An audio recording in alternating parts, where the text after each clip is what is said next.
महिरबानी वाह मुनिस। अता मोहम्मद हामी साहब जो हिकिड़ो शेर मूंखे सवेर यादि पे आयो त मुहबत ज़ोर सां ज़र सां या ज़ारीअ सां न मिलंदी आहे, इहो कंहिं कंहिं मथां अलाह जो अहसान थींदो आहे। त मां इहो मुसलसल सम्झंदो रहियो आहियां ऐं सोचींदो रहियो आहियां त इमाम आली मक़ाम ऐं शुहदाए करबला जो जेको मक़ाम आहे उनजो ज़िक्र अज़कार मंज़ूम अंदाज़ सां करे सघण जो हुनुर बि कंहिं कंहिं खे अलाह जे अहसान जी सूरत में मिलंदो आहे। ऐं केतिरा ई वॾा ऐं अज़ीम शाइर पंहिंजे पंहिंजे फ़न जा बादशाह, पर ज़रूरी न आहे त उन्हनि खे हीअ सआदत बि नसीब थी हुजे। हीअ सआदत वरी बि अलाह जो अहसान ई आहे। ऐं मां पंहिंजे हिसे जो दुको दाख़िल कयां थो अव्हां जे इजाज़त सां। दर्द जी जॾहिं बि का कथा लिखंदा हूं, दर्द जी जॾहिं बि का कथा लिखंदा हूं, काग़ज़नि ते सिर्फ़ करबला लिखंदा हूं।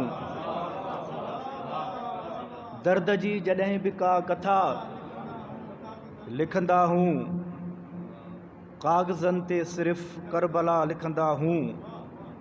ख्वाब खे गुल खे ख़ुशबू ऐं ख्वाब खे गुल खे ख़ुशबू ऐं हुसैन तुंहिंजी ज़ात खे वफ़ा लिखंदा हूं। दर्द जी जॾहिं बि का कथा लिखंदा हूं, काग़ज़नि ते सिर्फ़ करबला लिखंदा हूं। हिकिड़ो ग़ज़ल अर्ज़ु कंदुसि। काइनातुनि खां मथां ई का सदा बणिजी वियो, काइनातुनि खां मथां ई का सदा बणिजी वियो। इश्क़ ऊचो जो उॾाणो करबला बणिजी वियो।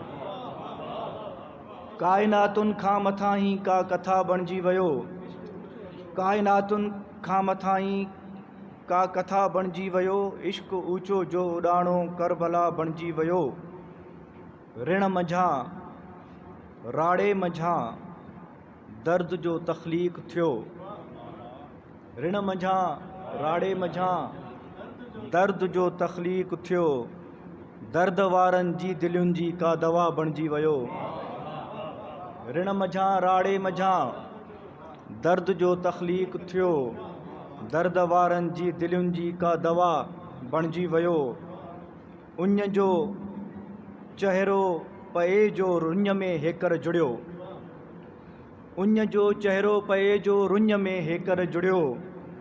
दरिया जो तड़पण उहो इंतिहा बणिजी वियो।